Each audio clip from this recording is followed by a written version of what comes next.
বেগম খালেদা জিয়ার শারীরিক অবস্থাকে সর্বোচ্চ গুরুত্ব দিচ্ছেন তারেক রহমান ও বিএনপি। তার সুস্থতার বিষয়ে আশাবাদী মেডিকেল বোর্ড, প্রস্তুত এয়ার অ্যাম্বুলেন্সও। শারীরিক অবস্থা দেখে মেডিকেল বোর্ড বললেই তাকে লন্ডনে নেওয়া হবে। রাজধানী বসুন্ধরা এভারকেয়ার হাসপাতালে খালেদা জিয়ার শারীরিক অবস্থার সর্বশেষ খবর জানাতে আয়োজিত ব্রিফিং এসব কথা জানিয়েছেন ব্যক্তিগত চিকিৎসক এজেড জাহিদ হোসেন। তার শারীরিক অবস্থা নিয়ে বিভ্রান্ত না হওয়ার পরামর্শ দেন তিনি। সংকটাপন্ন অবস্থা, সিসিইউতে স্থানান্তর, অতঃপর উন্নত চিকিৎসার জন্য লন্ডন নেওয়ার সিদ্ধান্ত। এমন অবস্থায় বিএনপি চেয়ারপারসন বেগম খালেদা জিয়ার জন্য সর্বত্র উদ্বেগ, উৎকণ্ঠা, সঙ্গে দোয়া প্রার্থনা দেশ জুড়ে।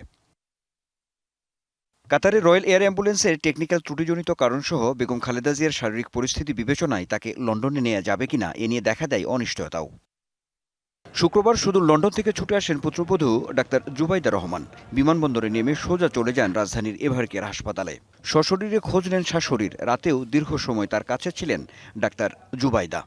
শনিবার দুপুরের পর আবারও এভারকেয়ারে আসেন তিনি। পরে বিএনপি চেয়ারপারসনের শারীরিক অবস্থা ও তাকে লন্ডনে নেওয়ার বিষয়ে সবশেষ তথ্য জানাতে গণমাধ্যমের সামনে আসেন ব্যক্তিগত চিকিৎসক ডাক্তার এজেড জাহিদ হোসেন। এবং আমাদের যে মেডিকেল বোর্ডের সম্মানিত সদস্যরা, এয়ার অ্যাম্বুলেন্স প্রস্তুত আছে জানিয়ে বেগম খালেদা জিয়ার শারীরিক অবস্থা দেখে মেডিকেল বোর্ড সিদ্ধান্ত দিলে তবেই তাকে লন্ডনে নেওয়া হবে বলে জানান তিনি।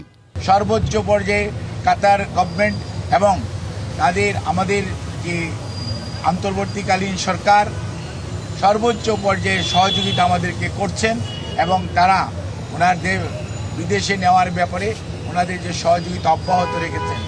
সানবিট সব দিবে সামাল। সানবিট ম্যাজিক প্রেস ডিশওয়াশিং এর মাথা ঘোরানো সলিউশন। বাট ওনার শারীরিক সুস্থতা এবং চিকিৎসা মেডিকেল বোর্ডের যখন পরামর্শ হবে তখনই ইনশাআল্লাহ ওনাকে বিদেশে নিয়ে যাওয়ার হবে। মেডিকেল বোর্ড বিএনপি নেত্রীর সুস্থতার বিষয়ে আশাবাদী বলেও তথ্য দেন ডাক্তার জাহিদ। উনি এসছেও প্রতিকূল অবস্থা থেকে আল্লাহ ওনাকে সুস্থ করেছেন। আপনাদের সবার দোয়ায় আমরাও এবার এবং মেডিকেল বোর্ড অত্যন্ত আশাবাদী যে এবারও ওনার যে শারীরিক জটিলতা এটা থেকে আপনাদের দোয়া এবং আল্লাহর অশেষ মেহেরবানিতে ইনশাআল্লাহ দেশনেত্রী বেগম খালেদা জিয়া সুস্থ হবেন। বিএনপি চেয়ারপারসনের শারীরিক অবস্থা নিয়ে কোনো ধরনের বিভ্রান্তি না ছড়ানোর পরামর্শও দেন তার ব্যক্তিগত চিকিৎসক।